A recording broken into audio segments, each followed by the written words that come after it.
Now you started when you were like, what, 12 years old? Well, I did musical theater as a kid, which was a lot of singing and acting and a little bit of dancing. But my formal dance training really started when I was 19. I started taking ballet and jazz, hip hop, pointe, some ballroom. So I was a late starter into the world of dance. What's your absolute favorite type of dance? Is there one that you just prefer more than You know what? A good friend of mine, Pasha, which I'm sure a lot of people are familiar with, he said it better than anyone better than any way I could ever explain it. It's picking a favorite style of dance is like picking a favorite finger, you know? Like, how could you pick one? You need all your fingers, so it's like, I enjoy all of them so much. I like variety, which is why I like the show, because I get to do contemporary, but then I can do a cha-cha, and then it can be a part of a jive, and it can be a part of, you know, everything, so. Physically, this has got to be really demanding. Oh, wow. Yeah, I mean, probably the most demanding. I mean, injuries play a part of this. I mean... Yeah, they do. I'm currently injured. Oh, really? I have a bruised bone in my knee that happened in a show or two ago, and we don't have a very good swing situation at the moment.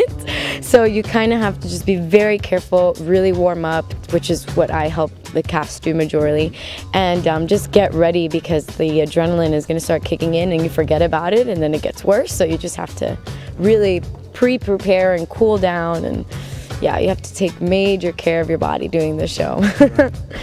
What was your time like on So You Think You Can Dance? So if you look back at that, it was so much fun watching. Well, as much fun as you had watching me, I had doing the show. Really?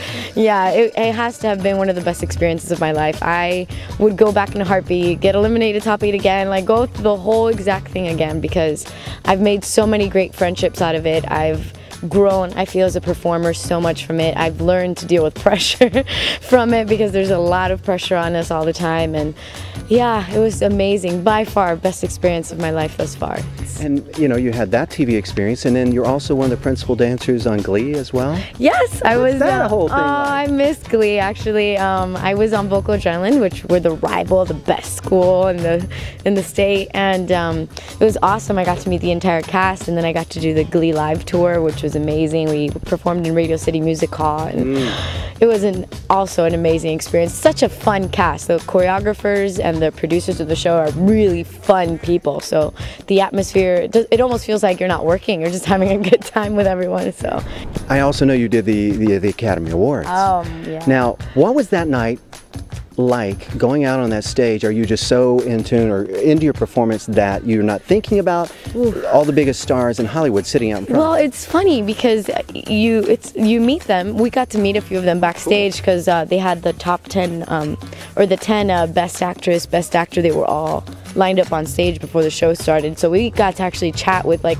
I met Meryl Streep and I can't remember the genre. I met a few of them. Oh, I met Sandra Bullock. So we were talking, and you talk to them, and they're humans. They're people. They're real people. But for a second, I was like, oh my God, I just had a conversation with Sandra Bullock. I was like, it was. I mean, so many dancers dream of one day being able to perform in the Academy Awards, and to say that I was a part of it, and it's just, how can you? I can't even blah. I can't even talk about it. It was just amazing. When you were a little girl, did you have dreams? I mean, you said you did musical theater, but what were your big hopes and dreams? Well, it was difficult for me, because my family, we weren't very wealthy at all. We were a very, very poor family, actually, in Hialeah, Florida, which is a really small Cuban town in Miami. And so my parents I was the first generation born of my family in the US, so they didn't know what to do with all the energy that I had and all the dancing, and I just always liked to be center of attention and talk a lot, and so it was I've always knew I wanted to do something in front of people. I enjoy being in front of the camera. I enjoy performing. I didn't know what that was or what that meant, but I've always liked it, and it's been a part of me since I was a kid. So my parents just didn't, you know, they didn't have the knowledge to put me in a theater school or put me in a dance school at a young age or anything like that. And then coincidentally, I auditioned when I was 12 for a TV show in Spanish, and the lady that auditioned me fell in love with me, and she was the director of the musical theater studio, and that's how it all kind of started for me from there. You like the camera likes you. Oh, well, that's good. Thank you so much. Thank you. Good luck, and we'll see you in Cincinnati. We'll look forward to seeing the show tonight, too.